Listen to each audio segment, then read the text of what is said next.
Welcome to rCast, where we dive deep into the most fascinating tech stories of our time.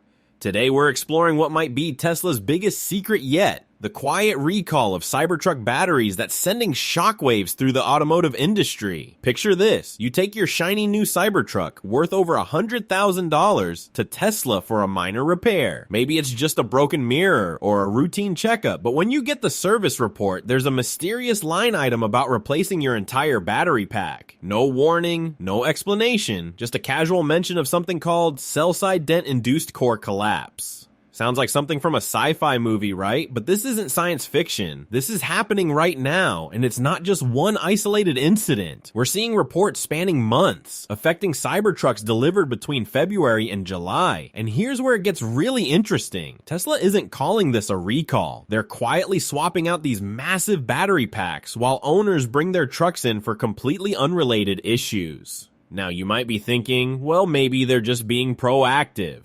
And sure, that's one way to look at it. But let me tell you why this story is way more fascinating than it appears on the surface. When a car company starts secretly replacing the most expensive component of their flagship vehicle without making any public announcements, we need to ask ourselves, what's really going on here? Let's break down what's actually happening with these batteries, because this isn't your typical car problem. When Tesla says cell-side dent induced core collapse, they're describing something that should never happen in a properly designed battery system. Imagine you have a stack of playing cards, but each card is actually a thin battery cell. These cells are precisely engineered to maintain their shape and position. But what Tesla's engineers discovered is that some of these cells are developing dents in their sides. Now, in the world of high voltage batteries, a dent isn't just a cosmetic issue. It's a potential catastrophe waiting to happen. Here's why this is terrifying from an engineering perspective. These battery cells are packed incredibly tightly together, operating under intense pressure and temperature conditions. When a cell develops a dent, it creates a weak point that can lead to what engineers call a thermal runaway event. In non-technical terms, your $100,000 Cybertruck could turn into a very expensive firework display. But what's even more fascinating is the timing of these discoveries. These aren't batteries that have been worn down over years of use. We're talking about vehicles that have only been on the road for a few months.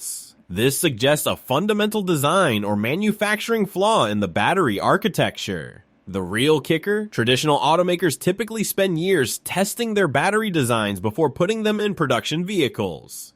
They subject them to extreme conditions, crash tests, and long-term stress analysis.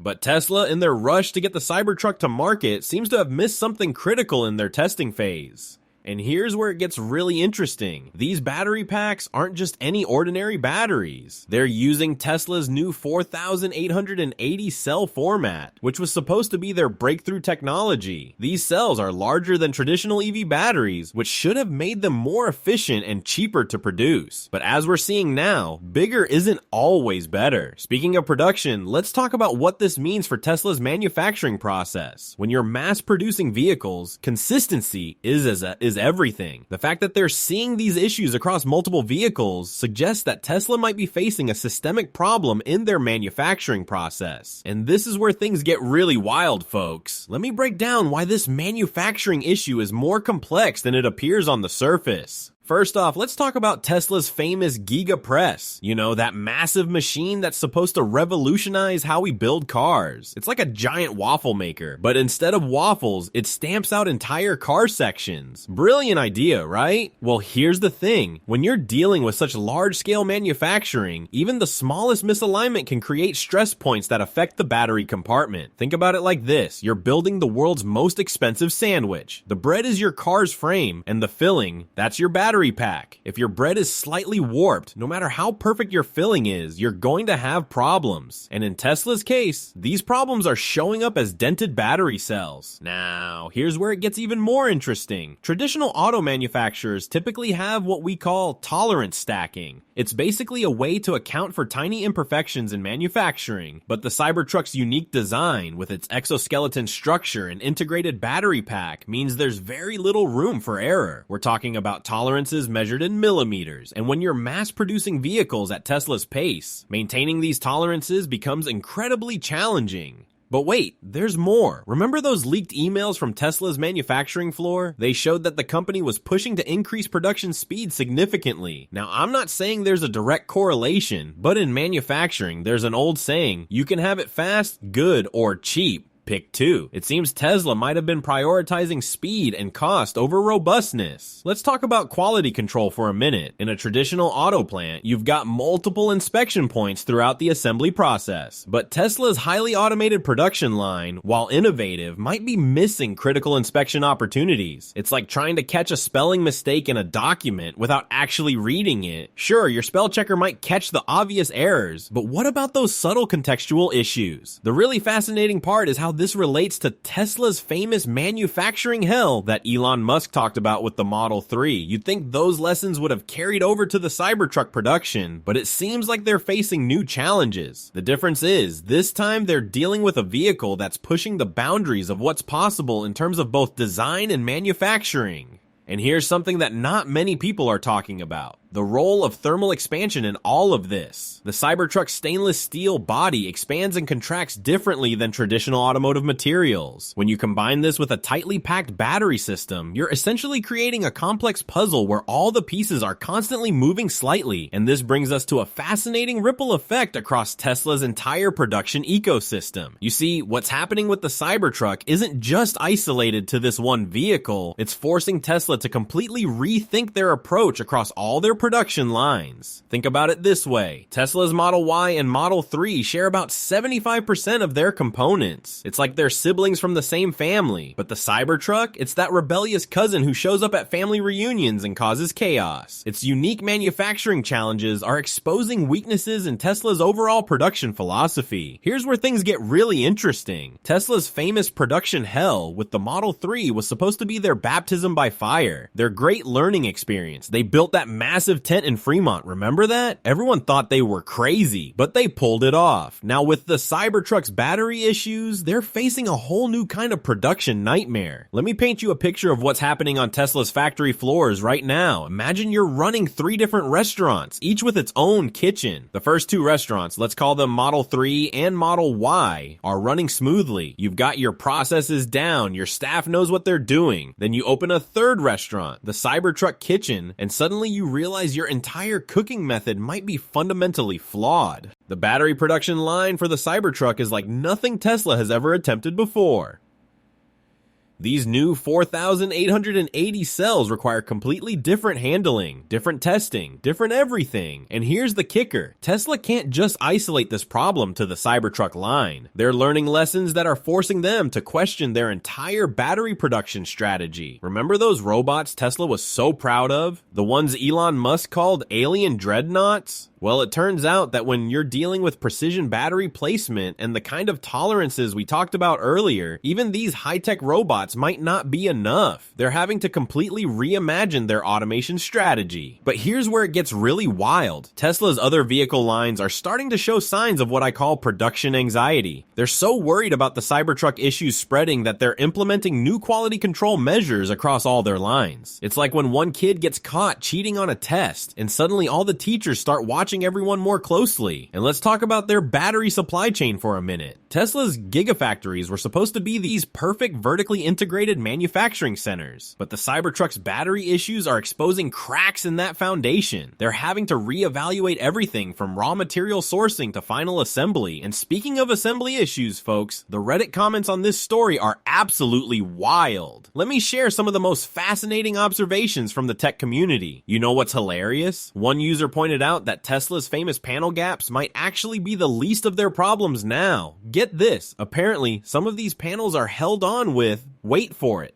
double-sided tape. Yes, you heard that right. Premium luxury vehicle, $100,000 price tag, and they're using what amounts to fancy sticky tape to hold parts together. One Reddit user brilliantly quipped that they'd say Tesla's panels were tacky, but clearly they're not tacky enough. But here's where it gets even better. Someone who claims to work in quality control for injection molding shared an interesting perspective. They mentioned how in their industry, the difference between a good adhesive and a bad one can be just a few cents, but Tesla somehow somehow managed to find the one adhesive that doesn't work in Florida sun. Imagine paying luxury car prices and having your door sensors fall off because they couldn't spring for the good tape. There's this fascinating thread where people are discussing their smart TVs of all things, comparing them to Teslas. One tech-savvy user actually hooked up their TV to a Raspberry Pi to monitor its data transmission and found it was sending data packets home every 2 seconds. Every 2 seconds, folks. And this got people thinking, if a basic smart TV is this chatty with its manufacturer, imagine what kind of data a Tesla is sending back to headquarters. Oh, and my personal favorite. Someone shared that they have several high-end OLED TVs, but never connect them to the internet. Instead, they use separate streaming devices. And you know what? This perfectly parallels what's happening with Tesla. You've got this amazing piece of technology, but you have to actively prevent it from doing what it wants to do just to maintain some privacy. But let's talk about the most sobering comment thread. A user brought up how we've gone from a time when privacy-invading devices were at least heavily discounted compared to their privacy-respecting counterparts, to now paying premium prices for the privilege of being monitored. It's like paying extra for your own surveillance system. And then there's this absolutely golden observation about Tesla's service communications.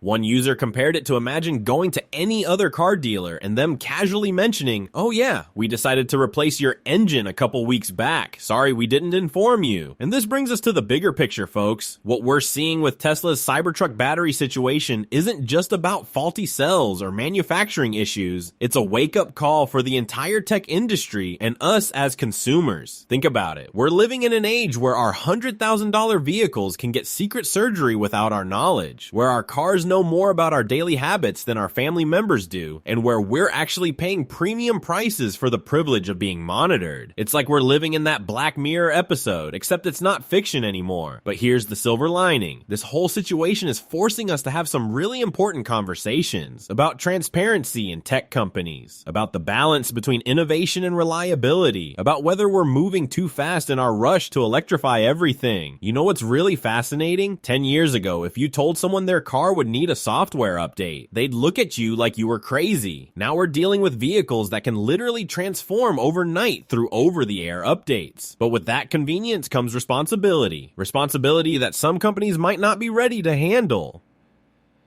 The Cybertruck battery saga isn't just about Tesla anymore. It's about what kind of future we want for our vehicles, our technology, and ourselves. Are we okay with companies making major decisions about our property without our knowledge? Are we willing to trade our privacy for convenience? These are questions we need to answer as we move forward. And hey, maybe this is the push we needed. Maybe this will be the catalyst for better industry standards, more transparent communication, and a healthier balance between innovation and reliability. Or maybe it's just another chapter in the ongoing story of how we're all beta testers in this grand technological experiment. Before we wrap up, I want to hear from you. What do you think about this situation? Are you concerned about vehicle privacy? Would you want to know if your car was sending data packets every 2 seconds? Drop your thoughts in the comments below, and let's keep this conversation going. This has been rCast, where we don't just cover the news. We dig deep into what it means for all of us. If you found this episode valuable, don't forget to like, subscribe, and hit that notification bell. And remember, in a world where even our cars are keeping secrets, staying informed is more important than ever. Until next time, this is rCast, signing off. Stay curious, stay informed, and maybe check your service reports a little more carefully.